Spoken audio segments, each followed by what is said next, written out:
All right, I handed out sheets on Pythagorean triples. I want to first go over what a Pythagorean triple is, and it comes from the Pythagorean theorem. Pythagorean theorem is a squared plus b squared equals c squared. All right, it works on right triangles only, and that's where Pythagorean triples come from.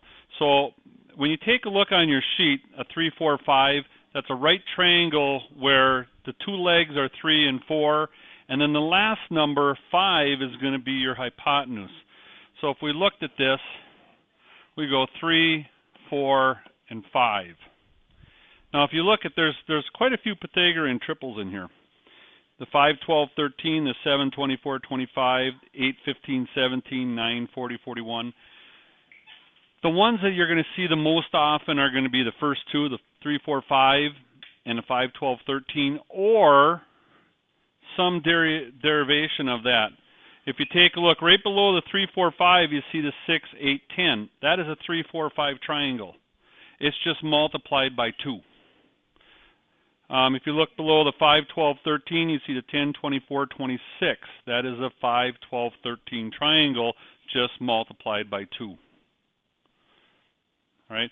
When you start working with things like ACT or even problems that you're going to be working on today, you're going to see maybe some little bit change. They're going to be some factor multiplied by these numbers here.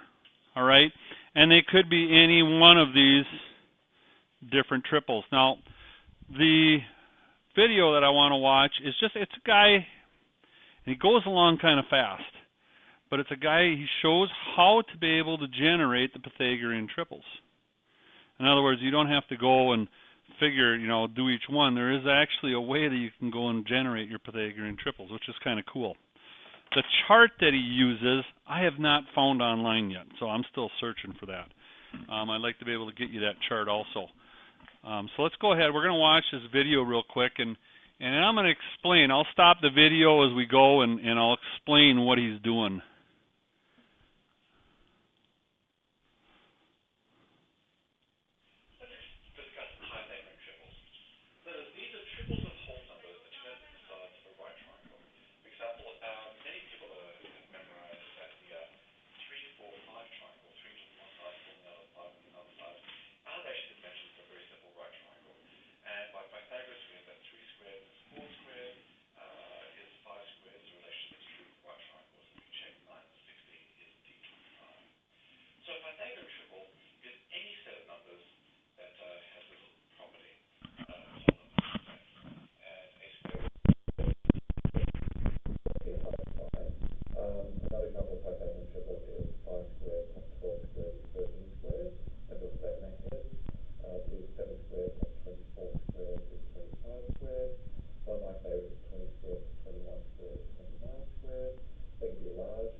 This is the chart that I'm trying to find right here.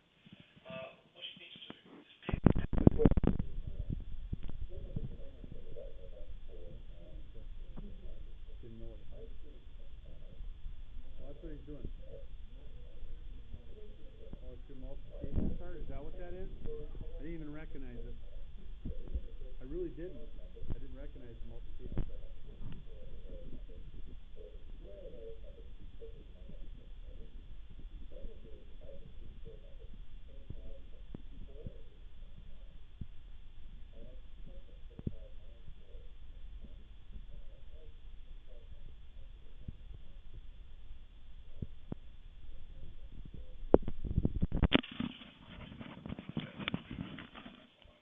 All All right, let's stop this for a second. I honestly didn't recognize that as a multiplication table. I really didn't. I was trying to figure out what he was doing, and I looked at this going, what? But this is how he came up with Pythagorean triples. Yeah, I know. All right, I just didn't recognize that. Okay, what he's doing here is he wants to find 4 and 24. That's all he did was grab two numbers on there, and he's going to find that he took perfect squares too. Notice that this is down the perfect squares. And he added these two numbers together to come up with 29. And then he subtracted those two to come up with 21. And the middle number came from, if you go over on this row and you find that these match up here, right? Creates kind of a square, a box. He added these two here to come up with 20. And he said, if I square this one plus this one, it's going to equal the square of this one. Does it? Okay, good. The what? 10 plus, if you take a look on this, so if I grab, and he'll do some other ones, where do these two, this row and this column intersect?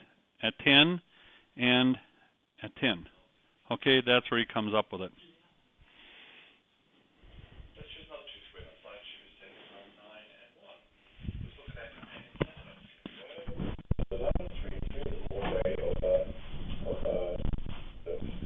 The digits in my multiplication table. Add the two square numbers. 9 plus 1 is 10. Subtract them, 8. And add the two side numbers. 3 and 3 is 6. I now claim that 6 squared plus 8 squared is 10 squared. I'll just count this. Let's do yet another one. Let's do a crazy one. Let's choose 36. And I know let's choose 36 and 25. All right.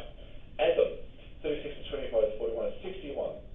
And subtract them. 36 take away 25 is 11.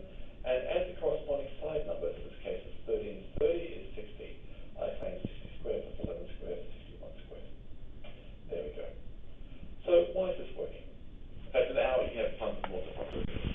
So what I'm doing here, oops, clear my pens here. Let's be a little abstract. Let me just erase the square number. Let's get rid of this guy, and let's get rid of this guy. And what I'm saying in general is, we choose a square number, maybe it's m squared and n squared. And I said, let's see where they sum, m squared plus n squared. And let A be that difference, which in this case would be m squared minus n squared. And B will be the sum of the two side numbers, in which case I've got 15, but I'm not going to pretend it really is.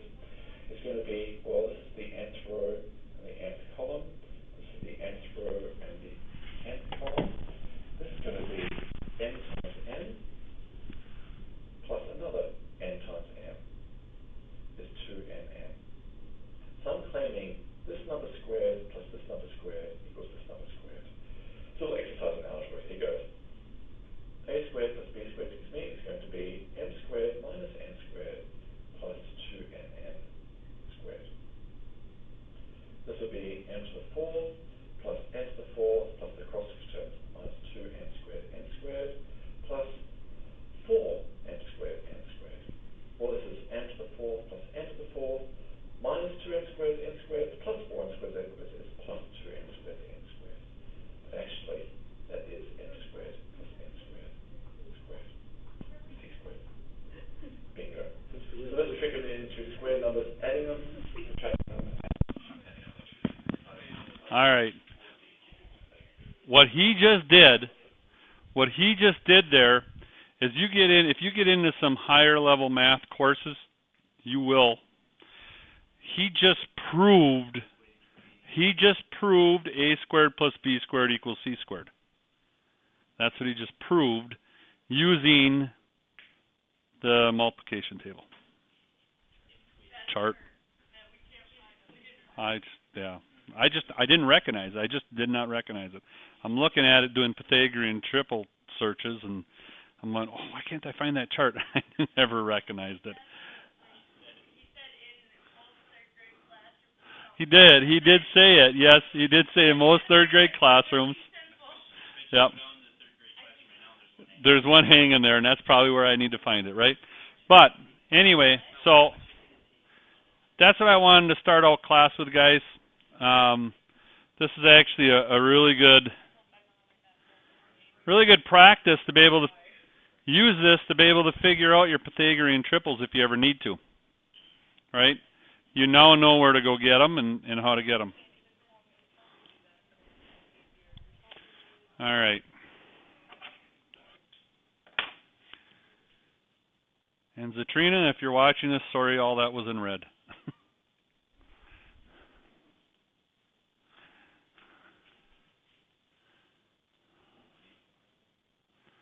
We got to wait for it.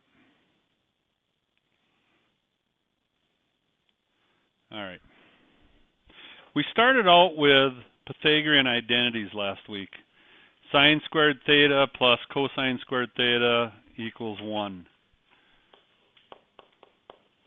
Sine squared theta plus cosine squared theta equals 1. And we can derive our Pythagorean triples by that. We're going to just start getting into understanding a little bit more about the trig functions. In fact, that's what we're doing as we get started into this chapter here, is we are getting into trig functions. So, if you go ahead and go to page, is that where I want to be? Yes. I can't even read it without my glasses. 362. And if you take a look, now this is where we're starting to work a little bit more with this chart right up here, the reciprocal identities chart, okay? And we have to understand that cosine, I'll say cosine of theta equals 1 over the secant of theta. Sine of theta equals 1 over the cosecant of theta. All right? Tangent of theta equals 1 over the cotangent of theta. All right? So we're starting to work with this. What they're doing in this section here is they're actually taking and they're giving a number to a cosine. So if I say the cosine of theta equals 2, then my secant of theta equals what? Think about what's happening here, Michael. Cosine of theta equals 2, then it's really 1 over, right? 1/2. It's 1/2. We're flipping this. This is actually 2 over 1, and what we're doing is we're taking the reciprocal identities. We're taking reciprocal of this, so this equals 1/2. Now in this section, you're going to start using more of, they're going to get using Pythagorean triples. All right, it's one of the reasons, that's why I gave you that Pythagorean triple chart. That's why I showed you how to get the Pythagorean triples. All right, and you're gonna have to take things like, let me grab one here. Number 28, sine of theta equals 40 over 41.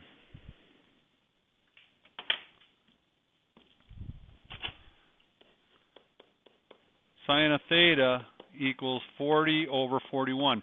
Look at your Pythagorean triple chart and be able to figure out which is what we got 40 and 41. We got a triangle here. We know this is 40. We know this is 41. What's our third one? 9. That's why I gave you the chart. Okay? You can. No, you really don't. Actually, the ones that you probably want to memorize the most is going to be the 3, 4, 5, and the 5, 12, 13. But there are others, and in this assignment they are going to be using others as well. All right? So they're going to say, what is the tangent of theta then? Well, remember, tangent of theta is your opposite over adjacent. Okay? In this case here, we're looking at the sine of theta. Sine of theta is the opposite over hypotenuse. So what is opposite the 40 degrees? This angle right here. So this is the angle we have to use figuring out tangent. And our opposite over adjacent is 40 over 9. Everybody see how I did that?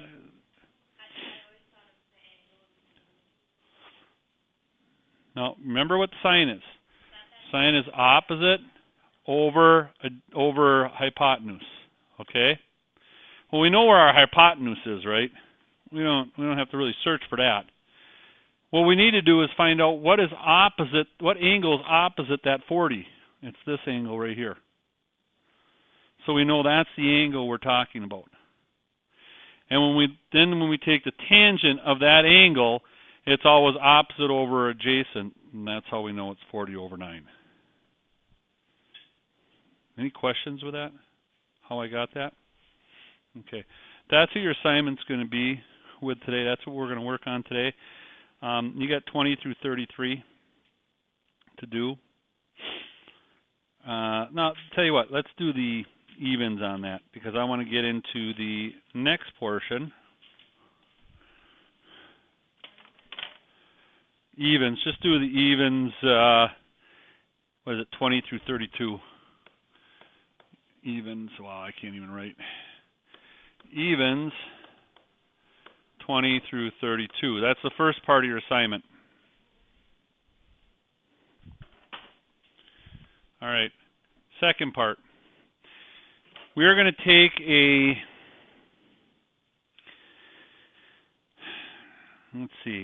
let's take one like this. Cosine of theta over secant of theta minus tangent of theta, and simplify it. Secant of theta over secant, it's cosine. I got it, cosine. Secant on the bottom.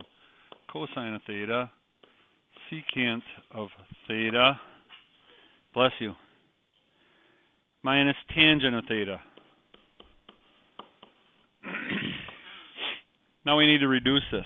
Now we're working a little bit. Now we're starting to use these Pythagorean triples that we learned about. Sine squared of theta plus cosine squared of theta equals 1. Starting to get into using some of this now to be able to figure it out. What is the cosine squared of theta? If I was to square this all, I could come up with it, right? I want to simplify this down to something that I can work with. Well, I guess I'm not even going to go there yet. I'm going to look at this cosine of theta and this secant of theta. What's secant of theta? 1 over cosine. So let's take the cosine of theta over 1 over cosine of theta minus tangent of theta. What's tangent of theta? If you remember back, we talked about this. Tangent of theta equals sine of theta over cosine of theta, right? Well, let's do this sine of theta over cosine of theta. Can we combine those two? Yes, we can. That's going to equal cosine of theta over 1 minus sine of theta over cosine of theta. Everybody remember what you do when you have a fraction on the bottom? Multiply by the reciprocal. So let's multiply by the reciprocal. This would equal cosine of theta times cosine of theta over 1 minus sine of theta. Cosine of theta times cosine of theta is cosine squared theta over 1 minus sine of theta.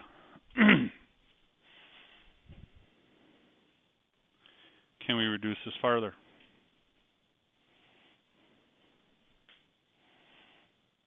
What is, using Pythagorean triple,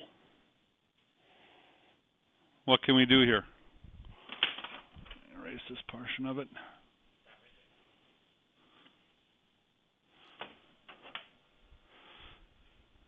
Using Pythagorean triple. I could bring my sine to the other side, right?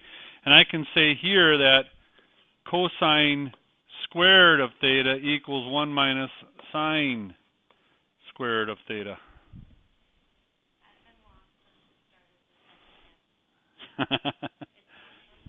I'm not laughing at you. I'm just saying this is what we're going to start working on. This is tough to see.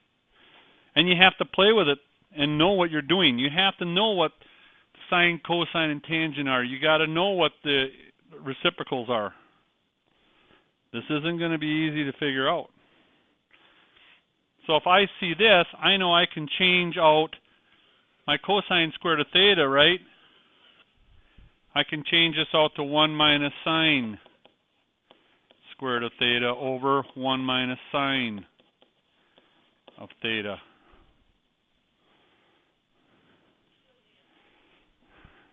No.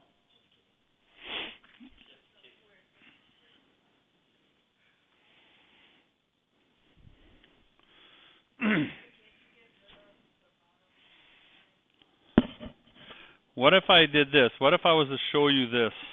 No. Michael, you got everything written down you need? Okay.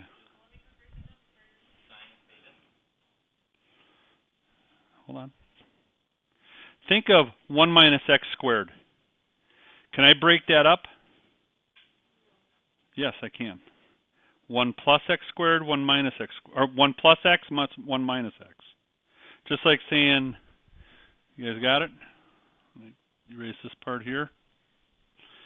If I take, let's say x squared minus 1, can I break that up? Yeah. I can break this up into x minus 1 and x plus 1.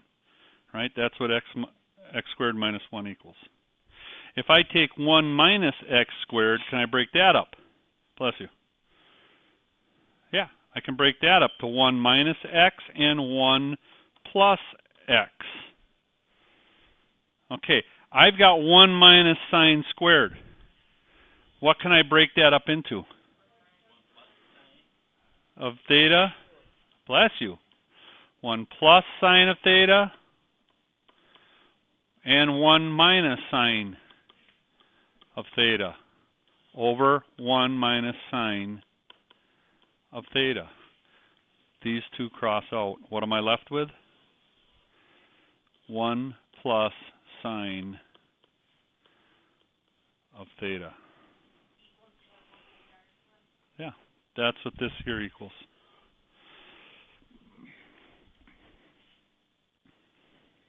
You're going to start using Pythagorean triples. You're going to start using what you know about the sine, cosine, and tangent. All right, those Pythagorean triples that are on the back, you're going to start using them in this chapter. All right. So, do I expect you to come in and say, boy, I know how to do this right off the bat? No, this takes practice.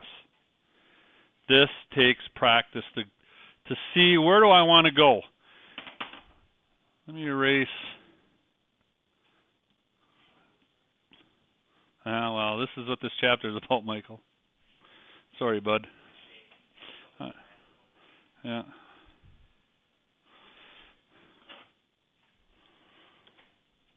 You have to look at this and think, what can I do to this problem to start being able to reduce it? And truthfully, you won't know what the final outlook's going to look like until you get there. Because there's nothing here that says, okay, I should come up with a number or I should come up with something. This is all working actually with like variables. So we know, I look at this, and the first thing I say, well, I see a cosine up here, And I know this is 1 over cosine. I'll bet I'm online with something now. I know my tangent is sine over cosine. Okay, I look at it and I say I've got a cosine. Okay, if you take a look in your book, this is one of the things we went over last week. Tangent of theta equals sine of theta over cosine of theta. No. No. If I say cotangent of theta, then that's going to equal cosine of theta.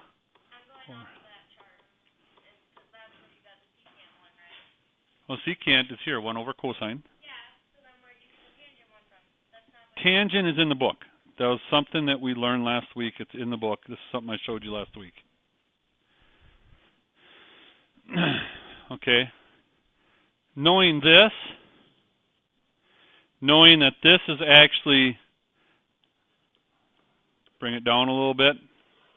This here is 1 over cosine theta minus, and then my tangent is sine of theta over cosine of theta. Okay, I'm looking at this, and because this things start happening here, I can kind of see as something's happening there, right? It's working with cosine. And I know if I do this, then I can work cosine. I still don't know what my final product's going to be. In fact, I should get it down to something like I did 1 minus sine, or 1 plus sine of theta. Here I know I can combine them.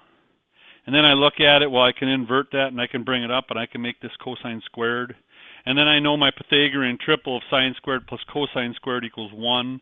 And boy, now I can start working with that. Do you see how it kind of, you take a look for how you can build it on to the next thing? And keep building it. You may go the wrong direction. All right, you may go in and say, this isn't working out. Okay, I got to step back and relook at this. That's what this is. This is a big puzzle right here. It is a puzzle. You're going to have clues to try and figure it out. Stuff like this here. Stuff like sine squared of theta plus cosine squared of theta equals 1. You're going to have tangent squared of theta plus 1 equals secant squared of theta. All right? You'll have those clues to be able to take and figure those out. So if you take a look on that same page, 362, I want you to do the evens 40 through 48.